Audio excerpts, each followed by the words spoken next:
G'day, you absolute legend. Welcome to the Regen Room.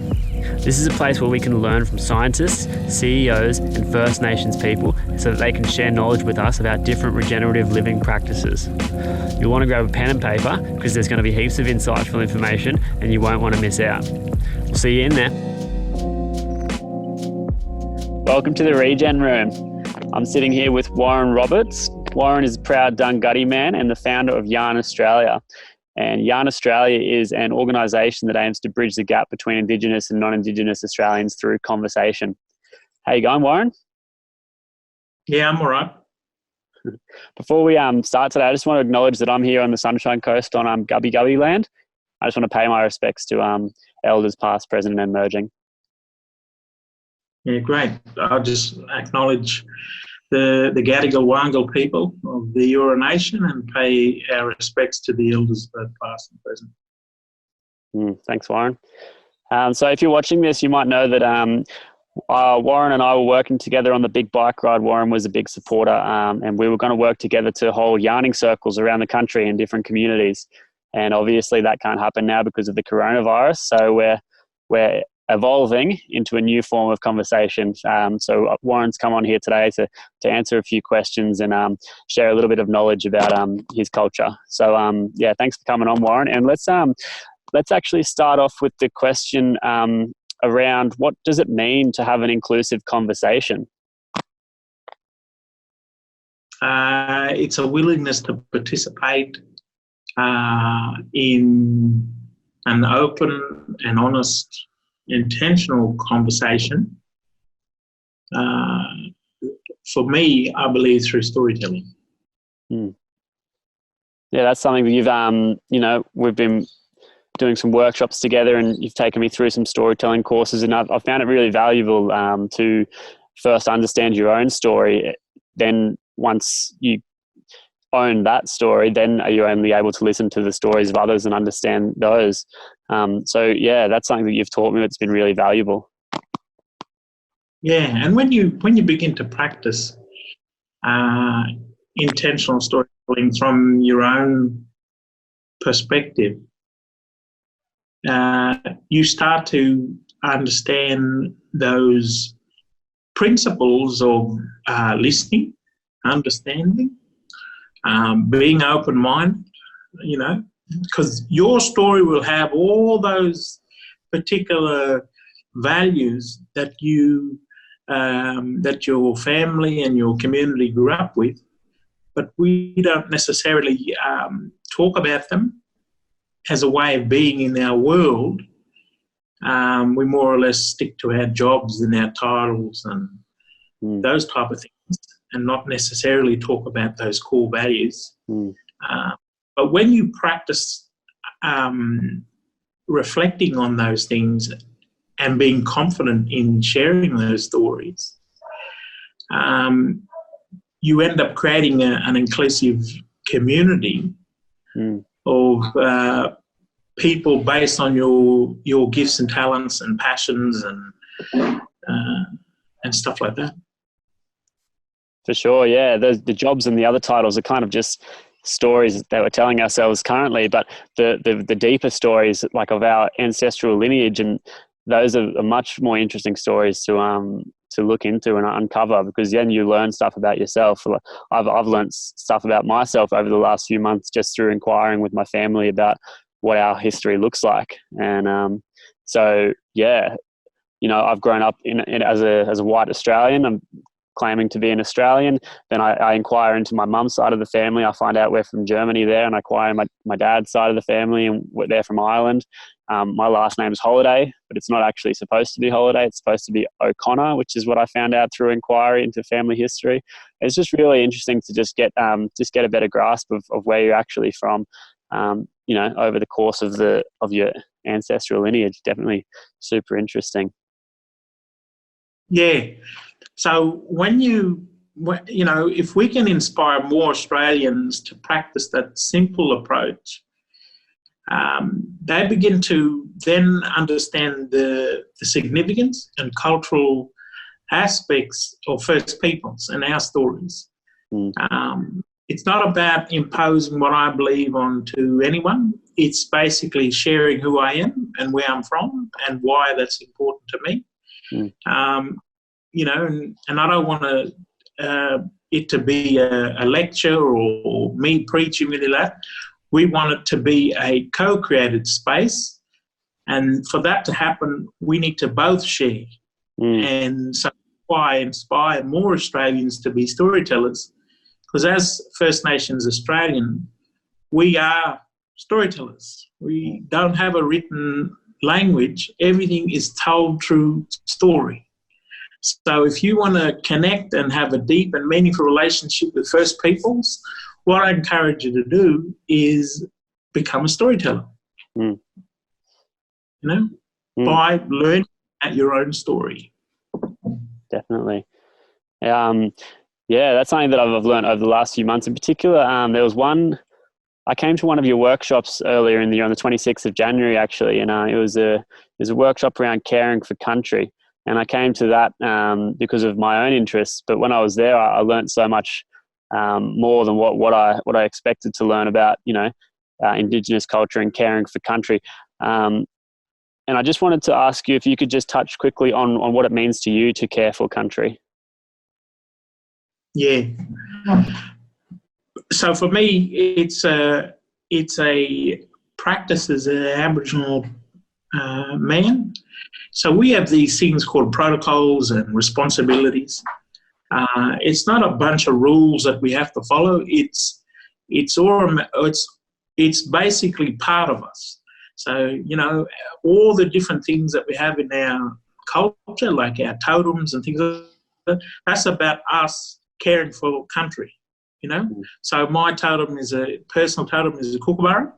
You know, I'm not saying the kookaburra is over there and I'm over here. I am the kookaburra.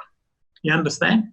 So having that relationship is I have to look after the kookaburra because the kookaburra is me. So it's not saying that we're two separate. It's we are part of it, and that's why that's saying that a lot of people say, well, you got to care for country. Because then it look after us. We look after it, it look after us, you know. So if, you know, a lot of what happens is Aboriginal people have those totems and they care for those animals, and there's a whole bunch of different things that totems that people have. And so my Dungari Nation totem is the praying mantis. You know, and we look after that and he look after us. You know, like you could just think about all animals and insects and everything out there that Aboriginal people have a intentional relationship with, and they care for those animals. That same principle is also with the land. So when I walk anywhere, it's about treading softly. It's about caring for that place. It's about the present, the past, and the future. You know. So when we go and acknowledge country, we want to acknowledge the present elders. We want to acknowledge the past elders, and we want to acknowledge the emerging ones. You know. So that is ongoing practice that we have with our walk as a way of being. It's a part of us, and so we just naturally do that. So that I can understand a little bit better myself, I'm seeing that the totem is kind of like a reminder that we are part of nature, so that we're not separate to nature. Each, like your personal totem or your nation's totem, is a symbol that we are nature. Is that kind of on the right track? Yeah, so we're part of it, you know. We can't be people without having a relational culture with our environment. That's people and the land and everything in between. Yeah, it gets forgotten, I think, in our modern civilization. We humans these days, I think, have forgotten a little bit that we are nature, and it's so important to remember that. because everything makes a lot more sense when you realize, oh yeah, we are nature. We're just another being on this planet, just like any other animal. And things start to make sense when you start to see things through that kind of lens. Yeah. And because we practice that a daily walk everywhere we are, it is far greater of our responsibility when we are on, when we're off country, meaning we're on somebody else's land, nation. We have to tread lightly and pay respect and listen more, and all those core principles that you would follow when visiting a different place. You know? Yeah. So for someone that maybe is not Indigenous, or that this is a kind of a new concept for them, how would you recommend that someone would go about regenerating their relationship with the natural world or the land that they're on? I think I always go back to that principle, is inspiring more people to be storytellers by starting with your own story. In that story will be stories of how they connected with the land and how they connected with food, with a whole bunch of things that was connected to some country somewhere. It's just about us being willing to be intentional to go away and reflect on those things. And the reason why I keep going back to the story, because if it's not home enough for us, it's not relevant, you know? And it needs to be personal, otherwise it don't matter. So it could be as simple as me sharing a story about when I was a child growing up in Brisbane. There was the park across the road, and there were some trees there that we used to climb up. Me and my brother and my cousin, we used to climb up these trees. And that was probably, you know, one of the first memories I have of being connected to the land and enjoying it and participating in what it had to offer. Yeah. So reflect on those stories. Reflect on where your folks came from. If they come from England, Ireland, ring up those countries. Find out what does land and connecting to land means, you know. I know everyone wants to connect to Australia, but what I want you to do is I want you to go back and look into your own stories, own that, and then share those stories with us, you know. We live in a multicultural society. We've got different nations here, but we don't talk about our individual uniqueness. We talk about the thing that we all kind of standing on. Whereas I think Australia could be such a much richer place is if we can intentionally learn about each other's cultures beyond the everyday environment that we all live in. Yeah, and on that learning piece, I just wanted to ask another question. What is something that you might have been learning from yourself recently? Me? Yeah. Well, I think, you know, with the situation that we live in now, like, you know, for many years I've grappled with the idea of doing recordings like this, you know, and using technology. Like everything we've done up to this point has been face-to-face meetings and events. We've never ever done much of these online technology face stuff, you know, video.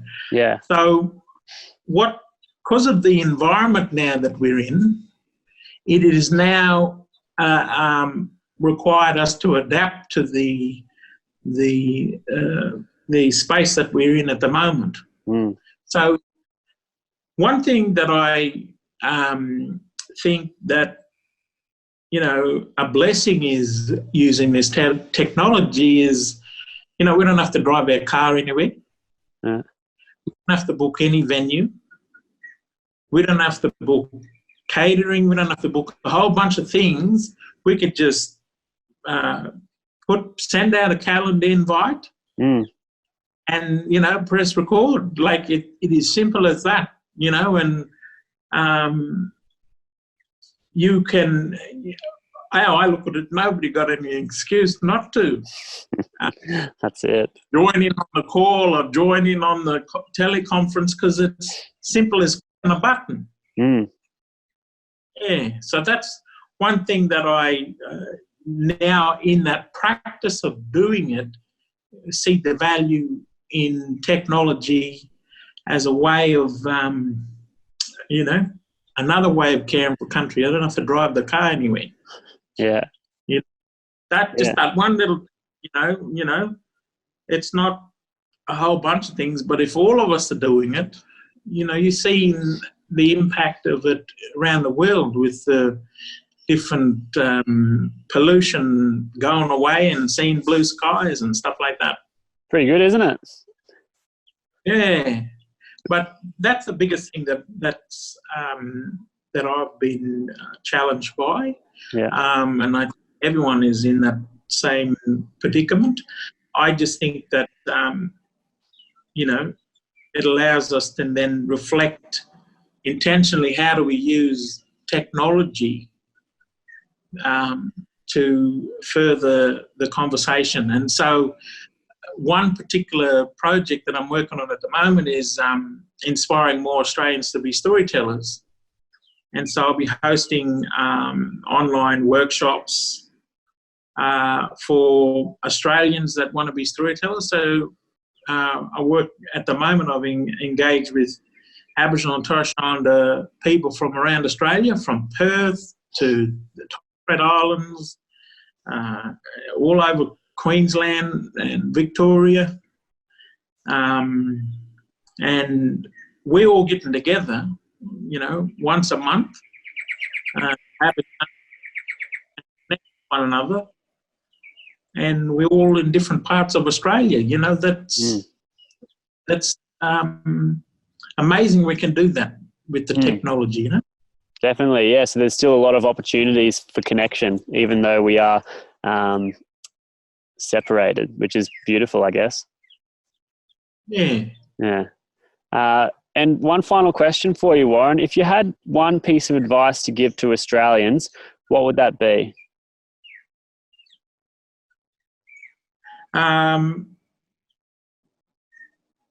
It would be to just be willing to put your hand up and be a part of it, and just see what happens, don't see it as a challenge, see it as an opportunity, So if someone wanted to connect with the yarn storytelling workshop, they could go to yarnaustralia.com or reach out to you or I directly to get involved, right? Yeah. I'll be sending some information to Josh and to the wider Australian community. If you're thinking, I'm a farmer, or you're from all different walks of life, doesn't matter where you're from, we all got a story to tell, and we all part of a story that's told. Let's, instead of doing things in silos, and we're all doing deadly work, we're all doing great work around Australia, but let's start working together and share those experiences. If we share more intentionally, we can create more an inclusive Australia, because it's not an ask. It was because I was willing in the first instance. So all I encourage people to do is be willing to be a part of it and come along and see what happens. Yeah, it's definitely a journey. Me personally, I've always had kind of an inkling to want to learn more about Aboriginal people and the Indigenous culture, although I didn't really get much of an education on that through school. But then only recently, in the last couple of years, you can pick up a book. Dark Emu is a great one, or you could just reach out to Warren and the crew at Yarn. There are ways to get involved, and really urge people to do that. So in this time of there's, I think reaching out through that book idea is a good idea because, of the social isolation that we're in. And those who want to create a more direct engagement, come along to our Yarn Australia Storytellers Workshop.